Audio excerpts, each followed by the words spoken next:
Monsieur Jean-Victor Malonga, nous sommes ravis de vous recevoir ce matin. Une question. Le 9 mars, vous rappelle-t-il quelque chose? Oui. D'accord. Quel souvenir? Le 9 mars me rappelle un souvenir inoubliable qui me colle à la peau.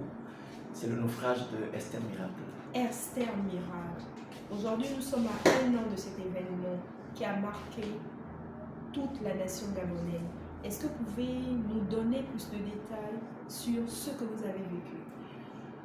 Oui, à pareil moment, c'est une fois difficile de revenir sur un événement aussi dramatique qui a fait couler beaucoup d'encre et beaucoup de larmes dans les familles. Et c'est vrai que je me rappelle encore comme si c'était hier, parce que ce n'est pas sorti de notre être en principe, nous vivons avec cette réalité. Je me rappelle bien que depuis un moment, je me fais soigner, je me fais suivre médicalement du côté de Libreville. Et il fallait le moment venu de pouvoir regagner Port-Gentil. Alors je me fais acheter un billet à l'agence de Libreville. Et puis bon voilà, c'est parti pour un voyage. Et ce jour, le jour fatidique. Le grand jour. Le grand jour. Inoubliable. Alors je prends à bord dans ce bateau qui me permet de pouvoir en fait arriver le premier. J'arrive dans le bateau et puis par la grâce de Dieu, je me rappelle ce jour-là quand je monte, c'est l'hôtesse qui me dit votre billet c'est en haut. Et là, je dis je vais en haut. La dame me dit vous allez avoir la force d'aller en haut. Je dis oui. Et là, Dieu rentre en scène dès le début. Alors je monte, puis je m'installe. Et le moment venu, c'était justement programmé pour 18h le départ. Okay. C'est vers 20h par là qu'on va pouvoir partir. Alors, on prend la mer et on s'en va. Donc, un moment d'assouplissement, je vais pouvoir me reposer. Entre-temps, c'était prévu que je prenais le bateau rapide, mais les circonstances, quand Dieu veut rentrer dans sa gloire, il utilise des choses un peu bizarres. C'est exact. Alors, je vous assure. Donc, je prends place et puis je m'assoupis un moment. Je vais pouvoir discuter avec ma belle-mère, je vais discuter avec ma femme au téléphone, puisque je ne l'avertis pas que je suis en train de pouvoir en fait, rentrer sur Port-Gentil. Une surprise familiale. Ah, justement. Donc, ce qui fait que donc, après qu'on a échangé, le temps va passer. Je vais dormir un moment. Je suis accompagné d'un frère qu'on appelle M. Ogueté, qui était accompagné de son fils. Et là, le moment vient, je vous assure, c'est un monsieur qui est en face de moi, qui me dit, mais au lieu de s'allonger comme ça, prenez le gilet. Donc je retire mon gilet qui est juste en dessous, et je regarde avec moi, et puis quand je vais avoir besoin, parce que le moment vient un peu plus tard dans la nuit, vers 3 heures du matin, c'est un agent de sécurité qui va nous dire, écoutez, on a un problème mécanique, il va falloir que nous fassions demi-tour sur Libreville. Voilà. Et puis, il n'y a pas de problème, hein. C'est un problème mécanique. Hein. Nous, on entend comme ça. Donc, on fait demi-tour sur Libreville et on navigue pour un bon moment. Je me rappelle, vient des bruits sonores bizarres qui vont commencer à attirer notre attention. C'est des grincements de ferraille et qui, avec des résonnements de boum, boum. Ah, bon, je crois que chacun pour sa part va commencer par s'interroger, à réfléchir. Qu'est-ce qui se passe? Et puis, à un moment près, j'écoute une voix qui me dit, lorsqu'il y a un naufrage en mer, on a besoin de quoi? En fait, je vais m'interroger pour dire, mais en fait, qui parle autour de moi? Et puis, bon, on a besoin de l'eau. Et là, j'entends des bruits. Boum! Alors, ça commence à attirer notre attention. Qu'est-ce qui se passe? Vraiment, pour ceux qui étaient distraits, parce que vous savez toujours qu'il y a, quand les gens voyagent, certains sont distraits, mais pour les observateurs comme nous, on a commencé par se poser des questions. Qu'est-ce qui se passe? Puis à un moment, c'est un agent de sécurité qui veut nous dire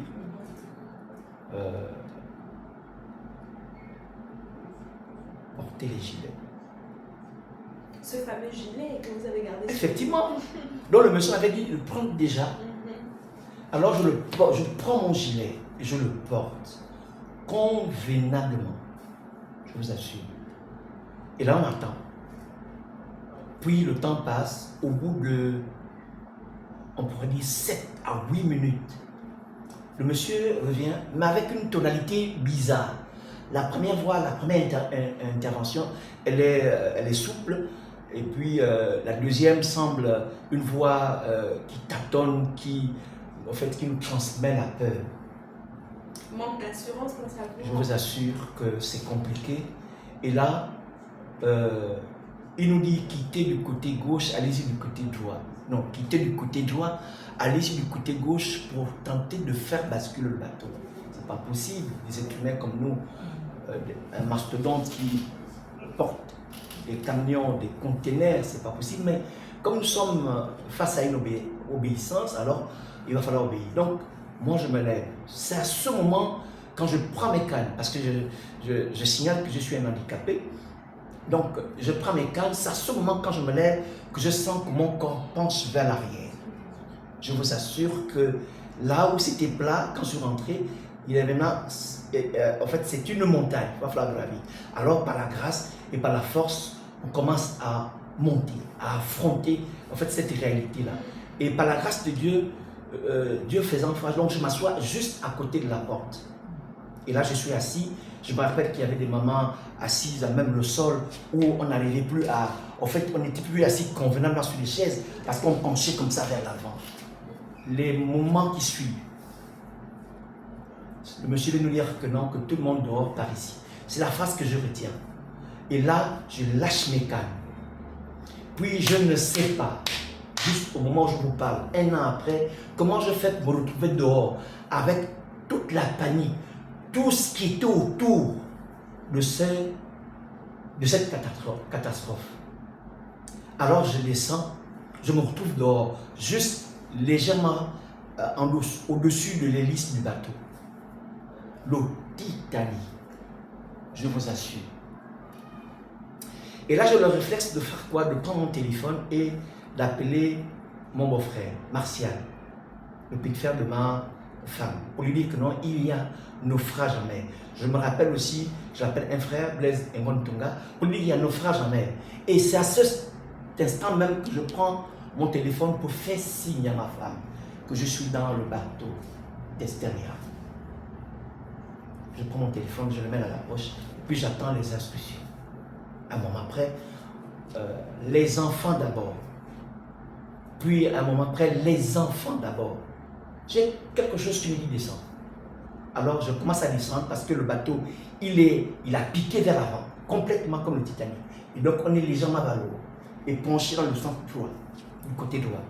Donc pendant que je suis convaincu de descendre, je demande à monsieur de m'enlever. J'avais des chaussures chinoises là.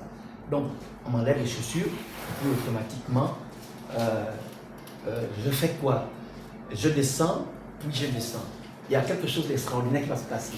Je me rappelle encore jusqu'aujourd'hui. Alors je pense à mon sac, et je pense à mon argent, je pense à ma Bible, je pense à tout ce qui était dans mon petit sac là où j'étais assis dans le bateau. Je vous assure, je vous assure. Donc je fais demi-tour pour repartir prendre mon sac. Et j'entends une voix qui me dit, ne fais pas ça. Et aussitôt, je me retourne et je continue mon chemin en descendant. Puis j'arrive au moment où il va falloir monter le bombard. Il y avait tellement un peu la route, donc ils m'ont demandé d'attendre. Quand c'est remonté, je sautais dans le bombard. Et je suis rentré. J'ai trouvé 2 femmes et un homme. J'étais le deuxième homme. Et là, je vous assure que je n'ai pas vu le bateau sombrer. J'ai juste écouté les cris. Les cris, la panique, les pleurs. Et j'ai comme l'impression qu'on pouvait prendre du riz et le jeter sur le sachet. Ce son-là. Et les gens tombaient comme ça. Bref, j'étais à 4 pattes parce que le bombard est quelque chose de gonflé comme ça. Et ça finit par perdre sa valeur à cause du poids, du surpoids des hommes. Et là, à l'intérieur, on s'est réfugié autour du bombard parce que le milieu était quasiment renfermé. Enfoncé, je vais dire, merci. Alors là, je vous assure, je me disais que si ça lâche avec le poids là, c'est parti pour la mort. Alors, il va falloir s'organiser. Donc, je disais à monsieur de rentrer dans le bombard, de rentrer. On a interpellé, on a tout fait. Ça n'a pas marché. Mais entre-temps, qu'est-ce qui se passe? On va pouvoir ressortir du bombard et de 3 heures à presque 8 heures du matin, on va flotter sur les eaux. On va prier, on va chanter, on va adorer, on va l'élever. Il n'y avait pas Rosé Chrétien, il n'y avait pas Pharmaçon, il n'y avait pas les sorciers, il n'y avait pas tout ce monde-là. On a créé une seule et unique personne, Jésus sauve-nous. C'est pour dire en principe que Dieu est partout, en haut, sur la terre et dans l'eau. C'est pour dire en principe que il faut avoir Jésus dans sa vie. Il faut avoir une relation qui marque la relation que nous avons et que nous devons avoir avec Jésus. C'est exactement cette relation, parce que quand je regarde votre histoire, au début, l'obéissance a été de taille lorsque il était question de donner l'orientation du lieu. Après, il y a eu l'obéissance de la voix qui vous dit de prendre votre gilet, de prendre une certaine direction, d'où la connexion avec l'esprit, comme vous le dites, est de mise. Amen. Amen. Amen. Et c'est justement ça, parce que lorsque le bateau arrive, pour nous sauver, je suis pris de travers par une corde ici. Et là, ça m'amène une fois dans l'eau, ça m'amène une deuxième fois dans l'eau. Et la 3e fois, comme Jésus est 3 fois saint, il va me dire, va regarder dans l'eau. Et là, je rentre de ma propre volonté à aller regarder, parce qu'en principe, la côte avait tenu mon poignet. Et là, je veux le tourner dans le sens positif. Mais le bateau est loin, très loin. Et je suis abandonné à moi-même. Mais Jésus était là. Amen. Jésus était là.